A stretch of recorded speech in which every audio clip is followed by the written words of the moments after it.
عرابو هليلي إيو هيان قرينو نغي عرابو هليلي إيو هيان قرينو نغي إشيسك يا هدفكوا إنا هيقا دمرنو بلشوي كل فاميلا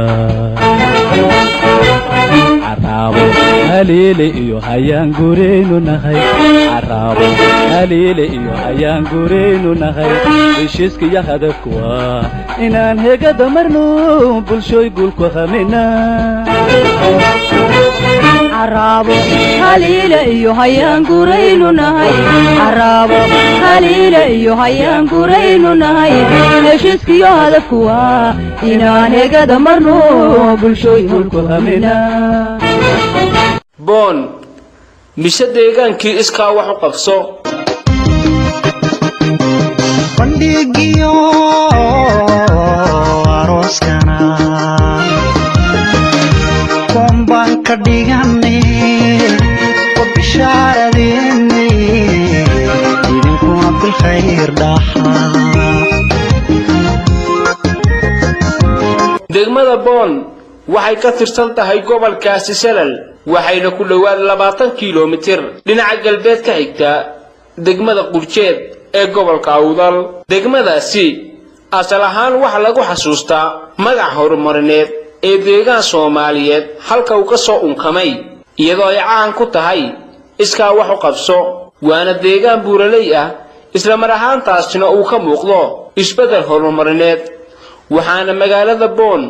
ay u muuqataa magaalo aad u kabcaysa marka laga yimaado magaalada Boorama ee xarunta gobolka Awdal waana magaalo u dhameystiran dhammaan baahiyaadka iyo adeegyada kala duwan ee bulshada ay u baahan tahay intaas waxa uu raacdaa in ay degmadaasi ku taalo qayb kamid ah faracyada jaamacadda Amuud ee degmadaasi gaar ahaan gobolkaasi Salal marka laga yimaado magaalada Boorama ee gobolka Awdal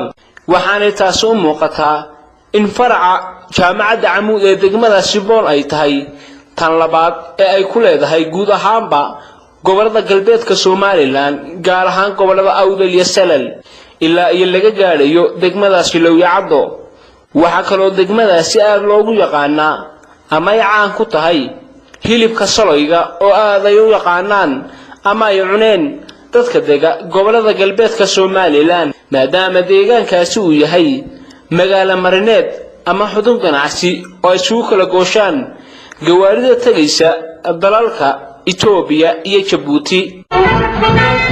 iyaga gali horumarka tilmaanta hogaanshiyo ku hiro horarta dhaba dhulkaagana hoos u dhugo عرابو هليلي إيو هيان قرينو نهاي عرابو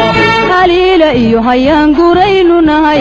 إيشيسك يو هدفوا إنا هيقا دمرنو بلشوي هلكو همينا arrinta mucjisada leh ee degmadaasi lagu yaqaano isla mar ahaantaasina aadka u yaabka badan ayaa ah in deegaankaasi uu ku hareeraysan yahay buur iyo banaan geedka tiinka loo yaqaano geedkaasi ayaa gu iyo jiilaalba ay daaqaan geela waana geed u adkaysan kara abaarta xilli kasta oo lagu jiro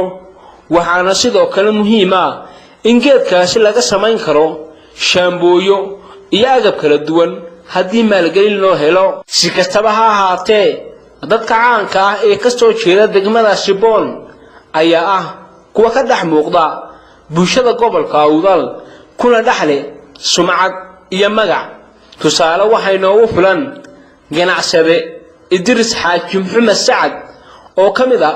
ganacsatada ka soo jeeda degmadaasi Boon isagoo ka qayb qaatay hanaanka horumarineed ee degmadaasi hadday tahay xag waxbarasho iyo xag adeeg bulsho oo ay biyuhu ugu muhiimsan yihiin waxaana ganacsadahaasi degmadaasi ka hirgeliyay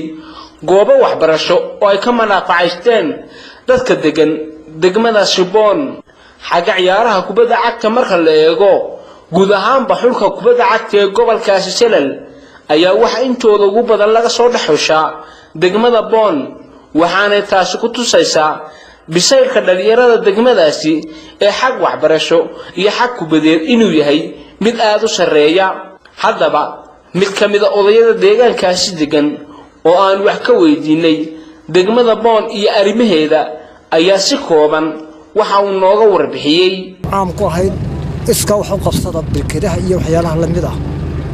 wada tashiga iyo walaalnimada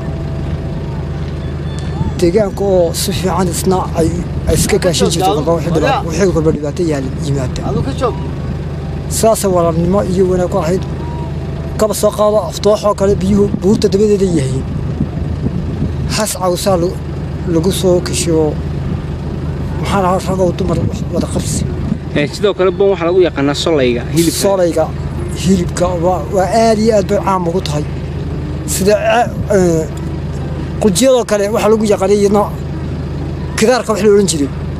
boonna solayga lagu yaqaan goor kasta loogu yimaada wali solaygii miya laga sameeyaa wali hata waa imika hortaad u baahato waad ka helaysaa siyaabaha soo miran bay ya aad waxay mid labaad caanaha waxyaalaha u baahato miran waad ka helaysaa balka war xagga magaalada dhismaheega iyo horumarkeeda aad buu socdo wali arkaya iskuulo inkuwayanka laba iskuul baa iska taba waxaysan caruurta agoomaha iyo kuwa kale oo maxaan ahay alxigba qola iyana laan la yiraahdo iyana halka bilowday maxaa ugu camarka horumarka magaalada horumarka wallahi aad adu dhalinyartii boon ka baxday baa abaabka keentay oo iyana